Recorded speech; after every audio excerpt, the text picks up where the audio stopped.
My father gave my sister the company I worked hard to build.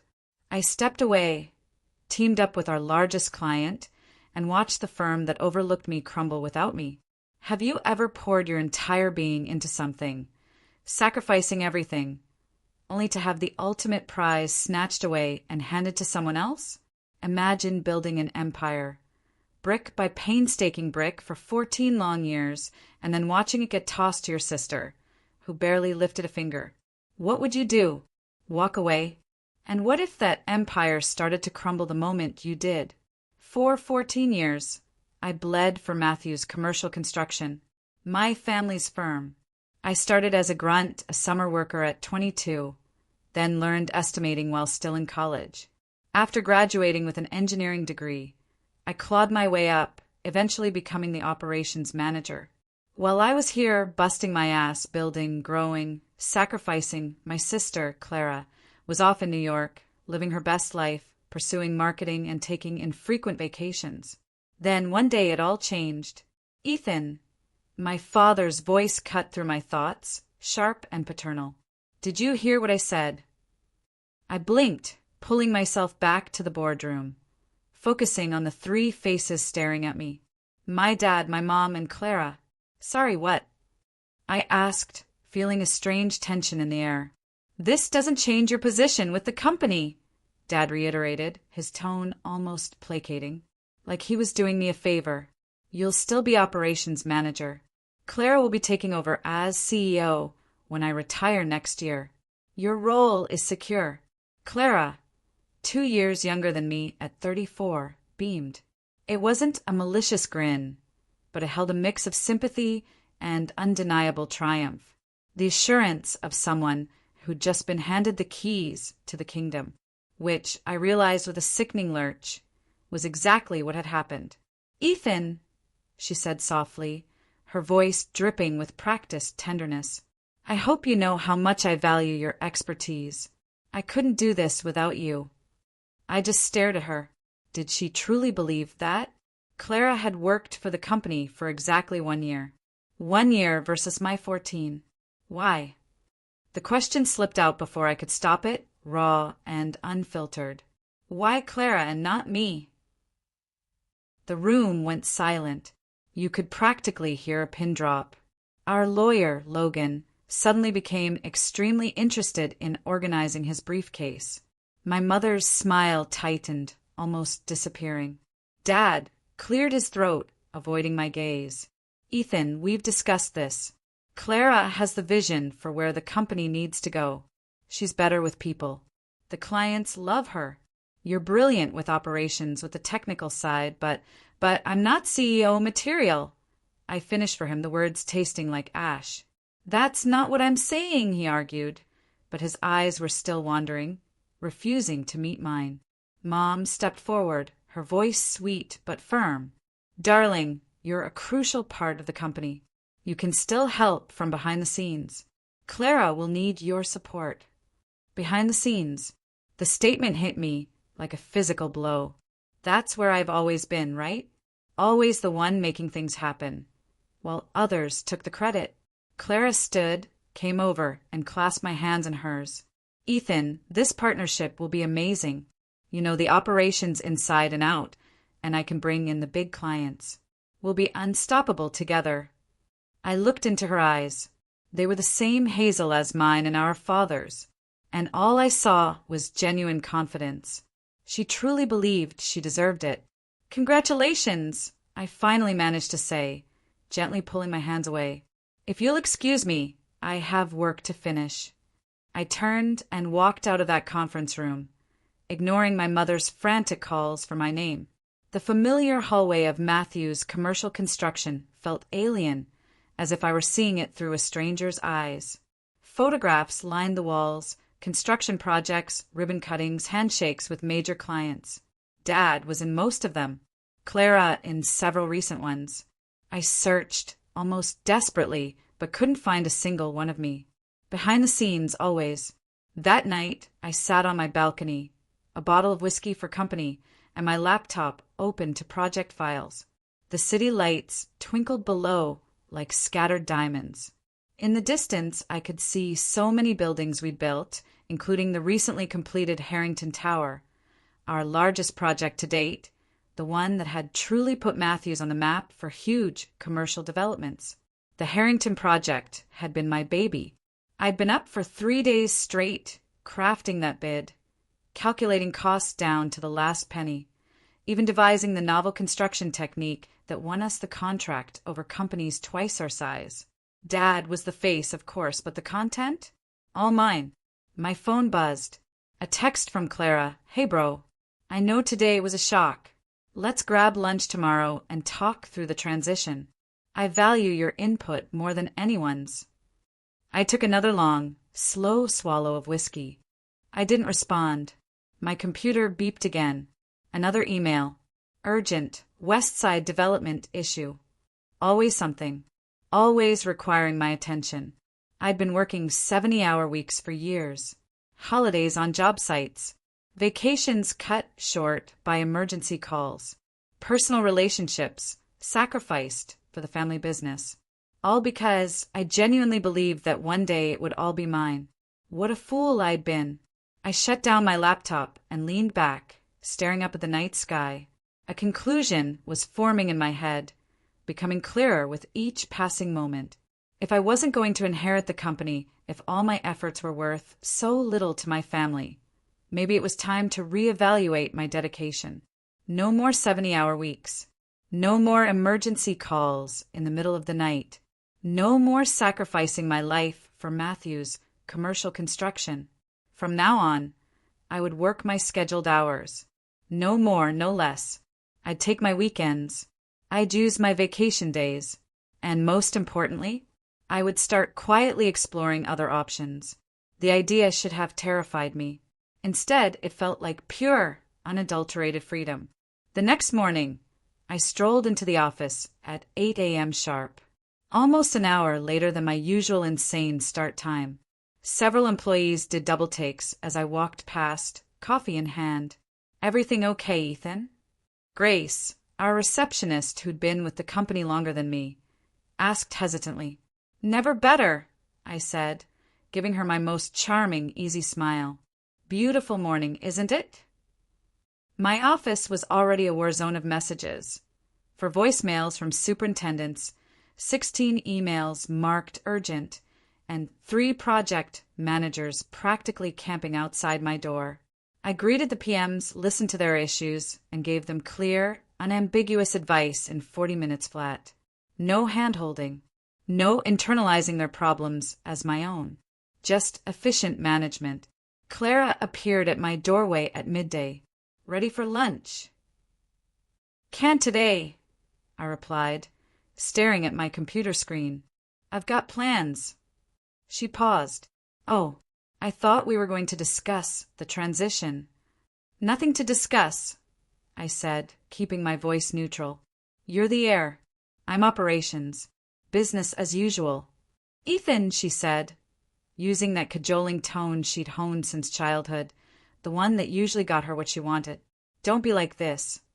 I finally looked up at her. Like what, Clara? I'm doing my job.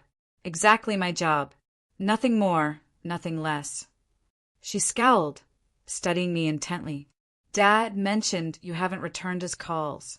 And the Westridge bid, he said you were supposed to review the final numbers, but you haven't sent them. I slumped back in my chair, feigning surprise. That wasn't on my calendar for this week. If it's urgent, I can look at it next week. Next week, Ethan? The bid is due Friday. Then someone should have put it on my schedule with adequate time for review.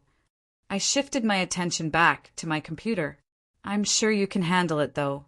You're better with clients, after all. The silence stretched, thick and uncomfortable, until Clara finally spoke, her voice tight with suppressed anger. Fine. I'll tell Dad you're unavailable. You do that. After she left, I leaned back and took a long, slow breath. A tiny part of me felt a flicker of guilt. I'd never shied away from responsibility, but a much larger part? Pure, grim satisfaction. Let them see what happens when I stop working myself to death for a company that would never be mine. At exactly 5 p.m., I turned off my computer, collected my things, and walked out. I didn't check for last-minute emergencies. I didn't do my customary rounds. I just left. The freedom was intoxicating. The Westridge bid went out without my assessment. We lost to a competitor by a narrow margin. The reason? An error in material estimation that I would have spotted instantly. My father summoned me to his office that following Monday. "What the hell is going on with you, Ethan?" he demanded, his cheeks flushed with rage. "We lost Westridge because of a rookie mistake in the bid." I sat calmly across from him. "That's unfortunate." "Unfortunate? We've been courting Westridge for 4 years. This was our chance to break into the healthcare sector." "I believe Clara was handling that bid," I responded, my voice perfectly level. "You know, she doesn't have your eye for the technical details yet," he said, frustration warring with something else in his voice. "She needed your expertise on this." "And if someone had scheduled time for me to review it properly," I countered, "I would have provided that expertise during business hours." Dad's eyes narrowed. Dangerous now. "What's that supposed to mean?" "It means I'm no longer available 24/7. I work 8 to 5, Monday through Friday. I take lunch breaks. I go home on time. I don't check emails on weekends." "Since when?" "Since you made it abundantly clear that my 14 years of sacrifice for this company meant absolutely nothing in terms of succession." His face went absolutely white, like he'd seen a ghost. "Is that what this is about? You're punishing the company because you're upset about Clara." "I'm not punishing anyone," I explained, my voice steady, almost detached. "I'm simply adjusting my work-life balance to reflect my actual position in the company, an operations manager with no stake in its future. You have the same stake as always. Nothing's changed in your compensation package." "Everything's changed, Dad. You can't expect me to work like an owner when you've made it clear I'll never be one." He ran a hand through his graying hair, visible frustration etched on every line of his face. "I need you, Ethan. The company needs you. And I'm here during business hours doing exactly what my job description entails. No more, no less." He gave me a long, hard stare before finally sighing. "I've got a meeting with the Harrington Group on Thursday. Their CFO specifically asked that you be there. Something about wanting to discuss the cost-saving measures you implemented on their tower project." I checked my calendar. I can make 9:30 to 10:30 a.m. work. If the meeting's at 8:30, then I'll be there for the second half. I stood up. "Anything else?" He looked at me as if I was a complete stranger. Maybe in some ways I was. "No," he replied, "finally. That's all." As I walked back to my office, I could feel the eyes of employees on me. Word had spread about Westridge. People whispered, wondering what in the world was going on with the Matthews family. Let them wonder, I thought to myself. Let them all wonder. The meeting with the Harrington Group proved disastrous. For my family, anyway. I arrived at 9:30 a.m. as promised. I slipped into the meeting room, offering a quiet apology for my delay. My father shot me a look that could have frozen hell over, while Clara just looked perplexed. The Harrington executives, Alexander Pierce and his team, were going over financial projections for their next venture. "Ah, Ethan," Alexander remarked, recognizing me instantly. "Just the man we need. We were discussing the implementation of that modular approach you pioneered on our tower project. We'd like to use a similar method for the new development, but with some modifications." For the next hour, I was completely immersed, answering questions, sharing insights, making real-time enhancements to their plan changes. This was the part of my job I truly loved, solving complex problems, devising innovative solutions, adding tangible value. Alexander pulled me aside after the meeting. "I was worried when you weren't here at the start," he told me, a shrewd glint in his eye. "Frankly, your father and sister seemed a bit out of their depth on the technical side. Clara's still learning the business." I explained, choosing my words carefully. So I gathered, he murmured, his gaze sharp. Your father mentioned she'll be taking over as CEO. Interesting choice. I said nothing, which seemed to tell Alexander everything he needed to know. Well, he continued, I want you to know that Matthews got the Harrington account because of you, Ethan. Your expertise, your creativity, your attention to detail. I hope that doesn't change, regardless of the company's internal arrangements. I appreciate that, Alexander. He handed me his card. If you ever decide to make a change, give me a call. We're always looking for talent like yours. I nodded, pocketing the card. Thanks. As Alexander and his colleagues left, my father approached, his expression a strange mix of relief and resentment. You saved that meeting, he conceded, almost grudgingly. I did my job, I told him. Where were you for the first hour? I told you I could only make it from 9:30 to 10:30. I had other commitments. Dad's jaw tightened. What commitment could possibly be more important than the Harrington Group? My life. I answered simply, Now, if you'll excuse me, I have work to finish before the end of the day. As I walked away, I heard Clara ask our father, her voice filled with confusion, What's going on with him? His furious response, I don't know, but he needs to snap out of it before he costs us everything. I smiled to myself. They still didn't understand. They assumed I was just having a temper tantrum, that I'd eventually grow out of it. They had no idea I was already working on my resume and reaching out to industry contacts. Alexander Pierce's card wasn't the first such offer I'd received over the years. It was just the first one I was seriously considering. Let Clara handle it, I reasoned. She's the heir after all. A week later, chaos truly broke loose. I was reviewing superintendent reports when my father stormed into my office, his face ashen. Harrington just called, he stated without any preamble. They're reconsidering their future projects with us. I looked up slowly. Why would they do that? Apparently, there's been a misunderstanding about the timeline for their new development. Clara spoke with Alexander yesterday and agreed to a completion date 5 months earlier than we discussed. That's not possible with their design requirements, I answered flatly. Not unless they want to increase the budget by 45%. I know that. Dad snapped. Everyone in this business knows that. But Clara thought she could win points by promising an aggressive timeline. And now Alexander is saying either we honor the timeline Clara promised, or they'll reconsider their relationship with us. 18 million in future contracts, Ethan. At risk. I leaned back in my chair, taking it all in. What do you want me to do about it? Dad looked at me, utterly surprised. What do I want you to do? I want you to fix this. Call Alexander. Explain the situation. Work out a compromise. He respects you. That sounds like a CEO problem, I responded calmly. Or an heir problem, not an operations manager problem. Ethan, for God's sake, this isn't the time for your attitude. The company is at stake. The company that will never be mine, I reminded him.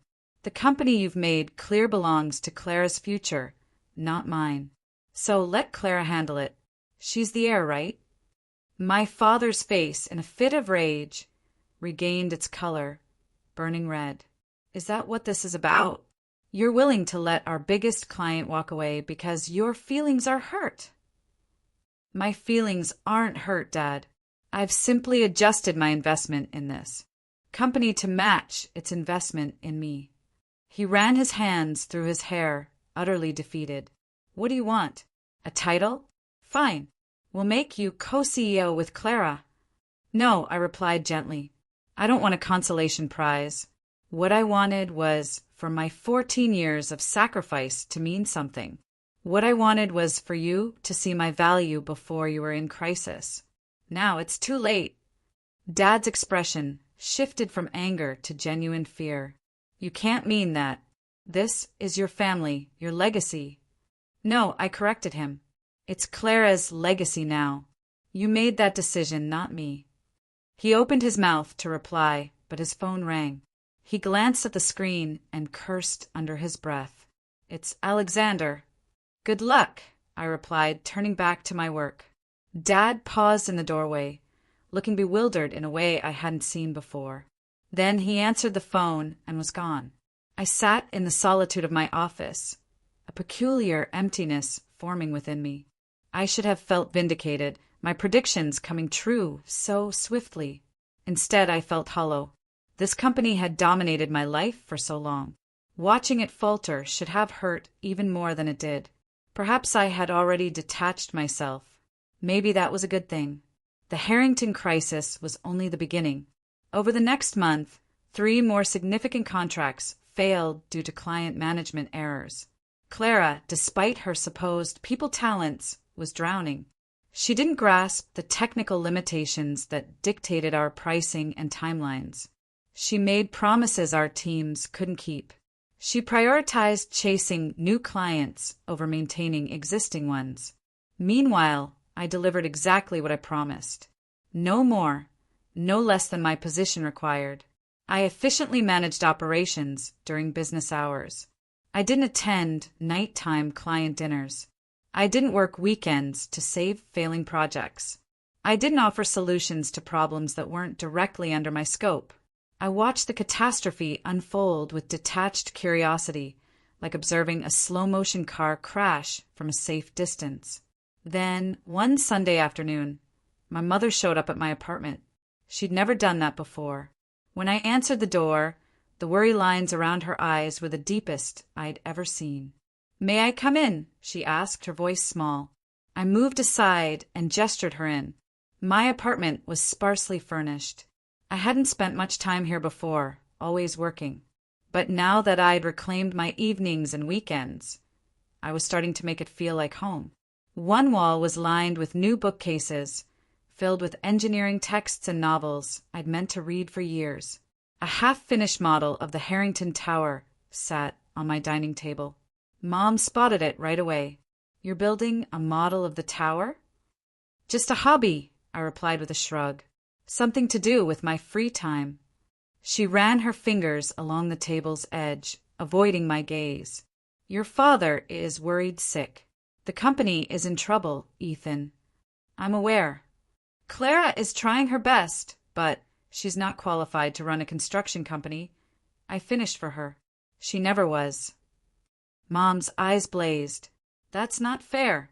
She has other strengths." "Being your favorite isn't a business qualification, Mom." She recoiled as if I'd slapped her.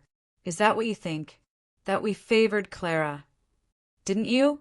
You gave her the company despite her having no relevant experience or demonstrated commitment. What else would you call that?" Mom slumped onto my couch, looking suddenly, painfully, 64 years old. "We thought your father thought she could bring fresh perspectives, new ideas. And you were so good at the operational side, so good you took me for granted," I remarked quietly. "So reliable. You assumed I'd always be there, working myself to death for a company that would never be mine. The company has always been yours, too, Ethan." I laughed, a humorless sound. "No, it hasn't. And now you're here because you're finally realizing what that means." Mom's eyes flooded with tears. "Your father wants to talk to you. Really. Talk about the future, about your role. Will you meet with him?" I considered saying no, but despite everything, they were still my parents. "When?"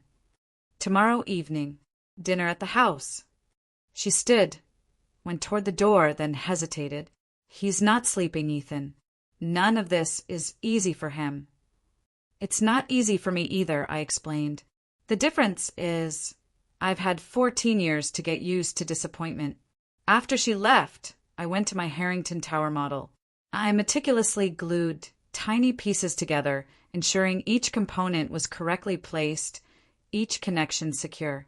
If only real life could be built with such accuracy. I arrived at my parents' house at exactly 6:30 p.m. the following evening. The traditional Georgian-style house looked the same as always, scrupulously kept and imposingly elegant. I'd grown up in this house, spent countless holidays and family dinners here. Now, it felt like I was visiting a museum of my past life. My mother answered the door, relief flooding her face. "You came." I said I would. She led me into the dining room where my father and Clara were already sitting. Clara looked up, her smile peculiar, with dark rings under her eyes. Dad stood as I entered, his expression unreadable. "Ethan," he said, holding out his hand. "Thank you for coming." I shook his hand briefly before taking my seat across from Clara. The table was set with Mom's finest china and crystal, reserved for special occasions. A peace offering, perhaps. Dinner was a tense affair. We made stilted small talk about the weather, my mother's garden, anything but the company. After the dessert plates were cleared, my father cleared his throat.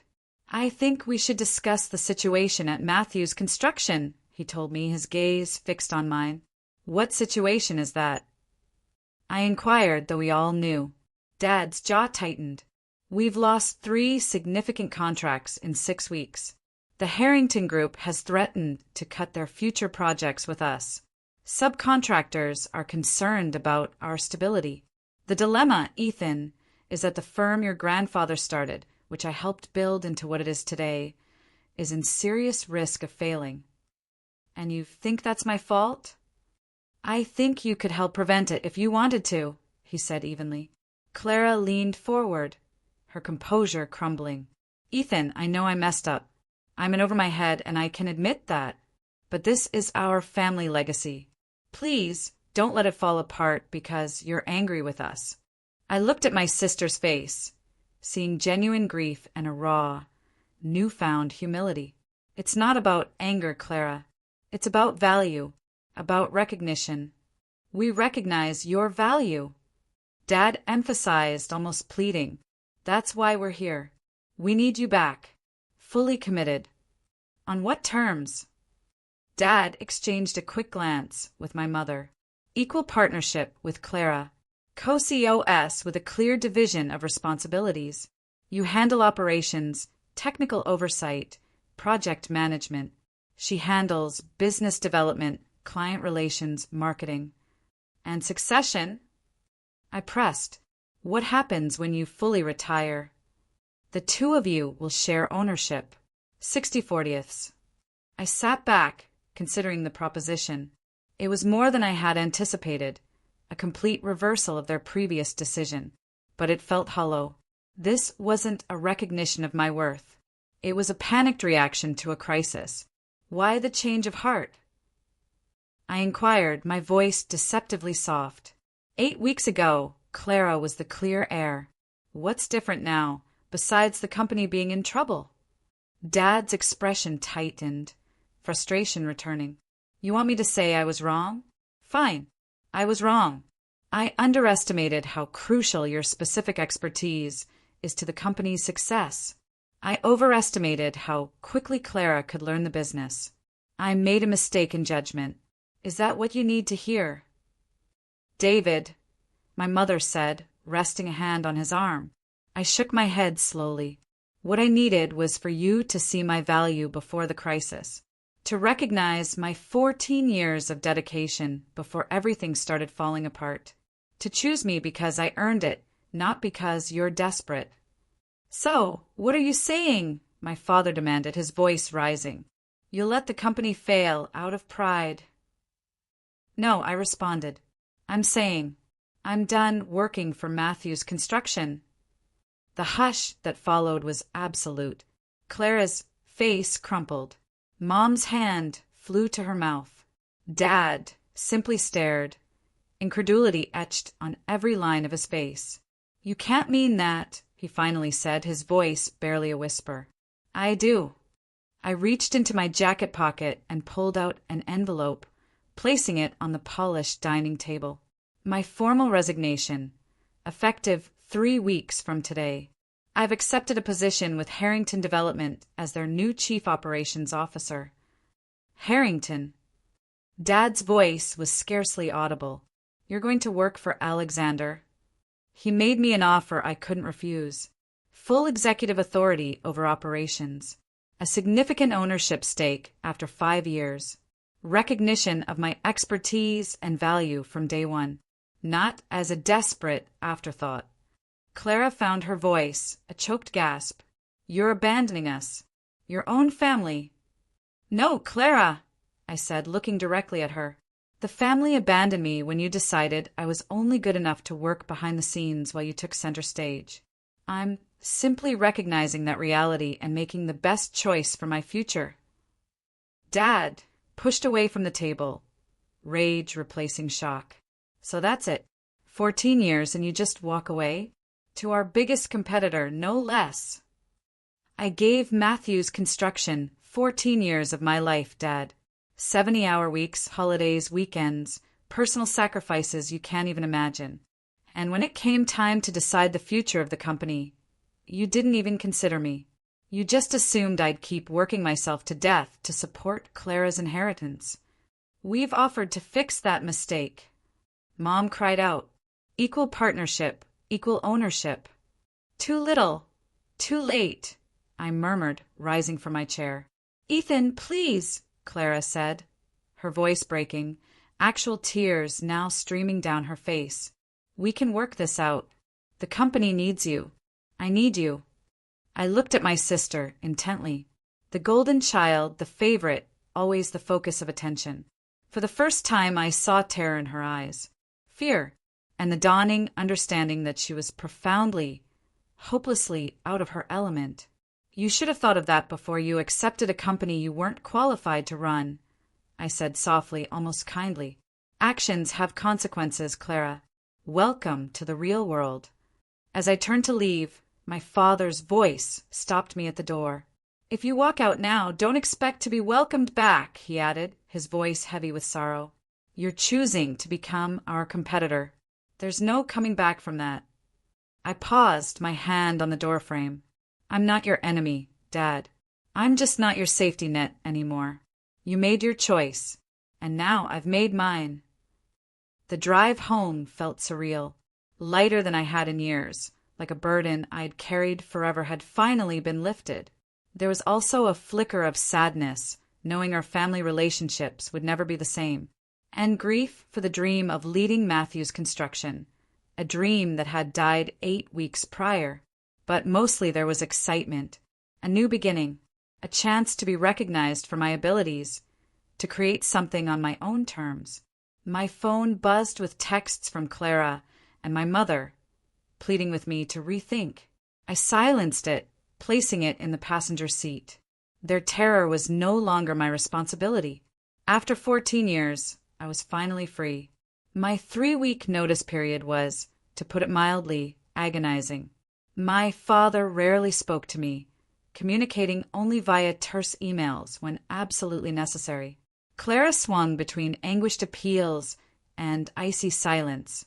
The office buzzed with rumors and speculation. I worked hard to document all my processes, ensuring a smooth transition for whoever took over my responsibilities. Despite everything, I didn't want Matthews Construction's employees to suffer because of my family's failings. Many had been with the company for years, and they deserved better than to become casualties in a family power struggle. On my last day, Grace, our receptionist, arranged a small farewell gathering for me. Most of the staff attended. My family, however, was conspicuously absent. Longtime colleagues offered handshakes, best wishes, and even a few tears. I promised to stay in touch, knowing some friendships would survive, others wouldn't. As I packed the last of my personal belongings into a box, my father appeared in the doorway of my office. "I thought you'd be gone by now," he remarked, his tone deliberately bland. "Just finishing up." I shut the box and faced him. "Was there something you needed?" He walked carefully inside, glancing around the now bare walls where my engineering degrees and project photos once hung.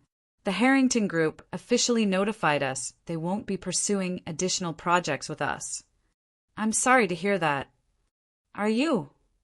His gaze met mine, probing. I nodded. "Alexander made it clear they're following me to my new position." He nodded slowly, as if he'd anticipated this but hoped for something different.